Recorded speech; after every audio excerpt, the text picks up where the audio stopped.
नमस्कार। वंदे मातरम। जय श्री राम। मैं ललित पुनेरा एक और बात के YouTube चैनल पर आपका स्वागत है।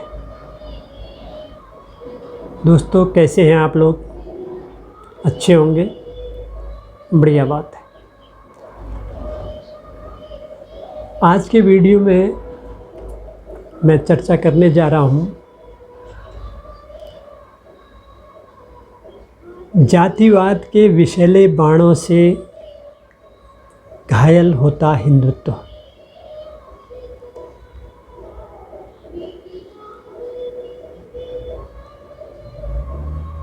जैसे किसी देश में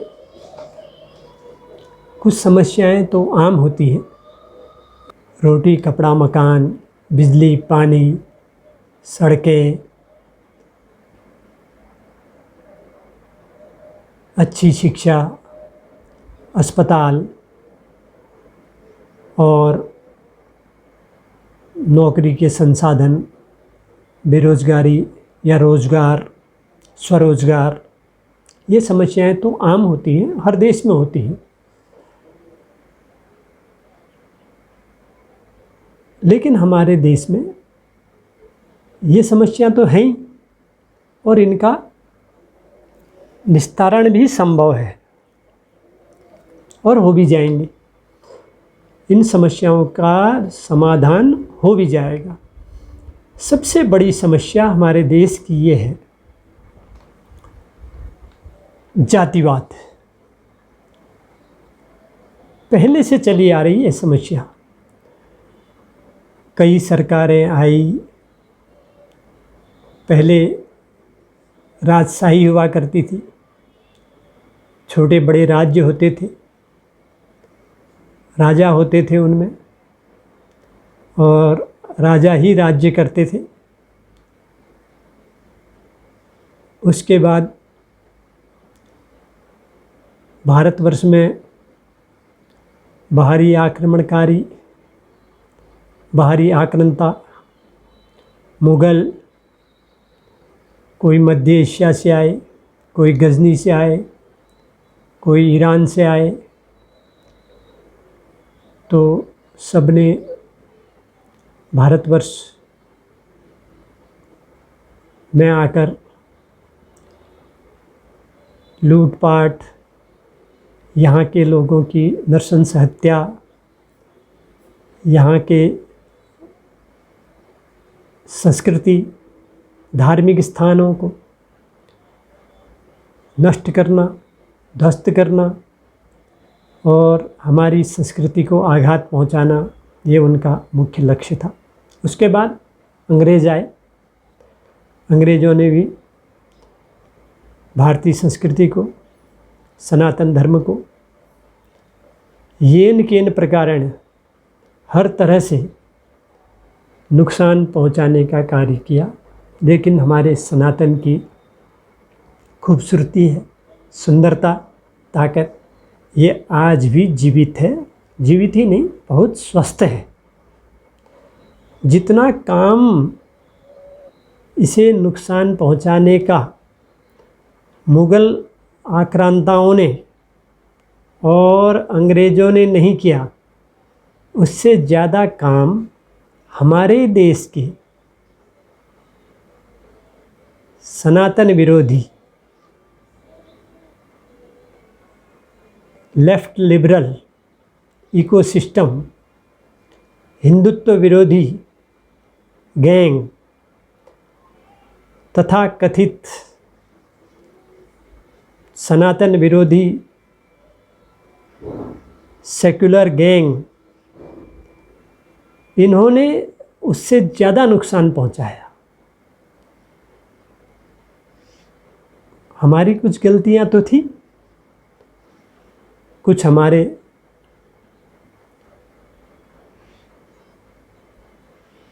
पूर्वजों की तरफ से भी कई इस पे ध्यान नहीं दिया गया, इसके दुष्परिणामों पर विचार नहीं किया गया, दूरगामी परिणामों पर दृष्टि नहीं डाली गई या ज़रूरत ही नहीं समझी। तो आज सबसे बड़ा एजेंडा देश में चल रहा है, हिंदुओं को बांटो, हिंदुओं में फूट डालो, इनको जाति के आधार पर बांटो। और हम समझ ही नहीं पा रहे हैं।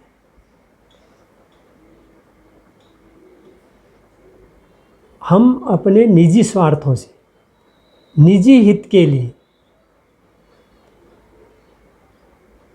इतनी बड़ी चाल को, इतने बड़े षड्यंत्र को बड़े हल्के में ले रहे हैं।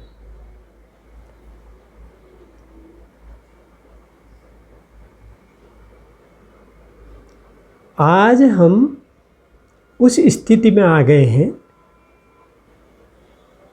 अगर हम विकास की बात करें, रोज़गार की बात करें, स्वरोज़गार की बात करें, या बिजली, पानी, इंफ्रास्ट्रक्चर, सड़क, रेल, वायुयान, लेकिन इन सब विकास कार्यों के आगे हमारी एक समस्या आ जाती है, वो है जातिवाद की। जब तक हम इस जातिवाद से ऊपर उठ करके, इस आपसी झगड़े से ऊपर उठ करके, एक साथ रहकर, एकजुट रहकर, संगठित रहकर कार्य नहीं करेंगे, तो भारतवर्ष का विकास, सनातन का अस्तित्व संभव ही नहीं है।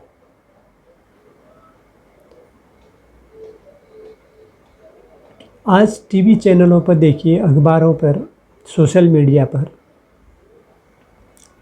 कुछ देश विरोधी, सनातन विरोधी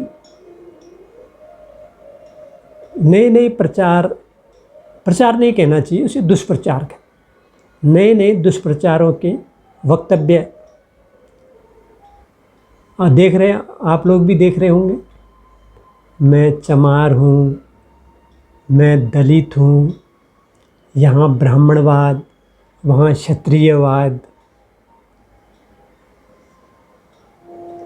हमारा तो सनातन धर्म था, ये क्यों नए धर्म पैदा हुए और लोगों का इनमें आकर्षण बढ़ा? उसके मुख्य कारण जो आप तो जानते ही होंगे, जो मेरी समझ में आए, मैं उन पर चर्चा करने जा रहा हूँ। सबसे बड़ी बात, हमारे देश में गरीबी और अशिक्षा कुछ तबकों में रही। दूसरा, लालच और प्रलोभन। तीसरा, मुगल आक्रांताओं और बाहरी आक्रमणकारियों द्वारा बलपूर्वक तलवार के बल पर हमारा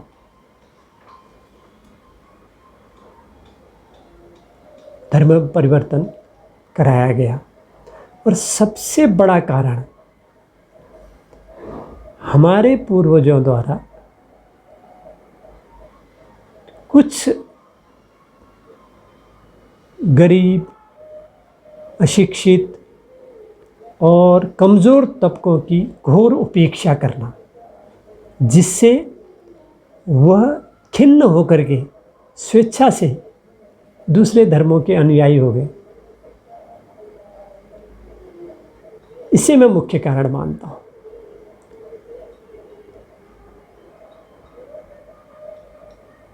एक कथन आप लोगों ने हमेशा सुना भी होगा, पढ़ा भी होगा। ईसा से 200 वर्ष पूर्व, ईसा से 500 वर्ष पूर्व, ईसा से 1000 वर्ष पूर्व। मतलब इससे ये पुष्टि तो होती है ना, ईसा मसीह से पहले कोई क्रिश्चियन नहीं था, ईसाई था, नहीं था। उससे पहले सनातन था, हिंदू था। और इस्लाम आए तो 1400 साल हुए। इतने महान धर्म, सनातन से लोगों का मोह क्यों उठा? क्यों मोह भंग हुआ? कुछ न कुछ कारण तो रहे होंगे, लेकिन आज हमारे संविधान ने इतनी अच्छी व्यवस्था कर दी है, सबको समान अधिकार, सबको समान अवसर दे दिए हैं। अब जातिवाद की बात हम आज भी करते हैं तो हम गलत करते हैं। ब्राह्मण हूँ मैं, ब्राह्मण धर्म जाति से संबंधित हूँ, इसलिए छोटी सी बात अपने पक्ष में रखूँगा। बचाव नहीं है, ये तर्कपूर्ण बात है। कभी भी ब्राह्मणों ने देश पर राज नहीं किया, राजपाट नहीं किया। एक दो अपवाद छोड़ करके राजपाट उन्होंने हमेशा क्षत्रियों को, राजपूत राजाओं को सुपुर्द किया। उनके राजपाट में और राजकार्यों में ब्राह्मण उन्हें नैतिक शिक्षा और राजधर्म की बात बता करके अपना कार्य करते थे। ब्राह्मण का मुख्य कार्य है समाज के लोगों को शिक्षित करना, उन्हें शिक्षा दीक्षा प्रदान करना, पूजा पाठ करना और धर्म के प्रति लोगों को जागरूक करना और अपने जीवन यापन के लिए भिक्षा पर आश्रित रहना। वो किसी ब्राह्मण को कभी कोई तनख्वाह या सैलरी नहीं मिलती थी, वह भिक्षा से जीवन यापन करता था। आप हमारे शास्त्रों, पुराणों, वेदों, ग्रंथों को उठा करके देख लीजिए। इसलिए ब्राह्मण के प्रति ऐसी सोच मत रखिए। क्षत्रिय राजा जो है उन्होंने भी अपना धर्म का पालन बहुत अच्छा किया, अपने राज्य की सीमाओं की रक्षा करी, अपनी प्रजा की रक्षा करी। और जो वैश्य हैं उन्होंने भी अपने धर्म का पालन अच्छा किया। उन्होंने राज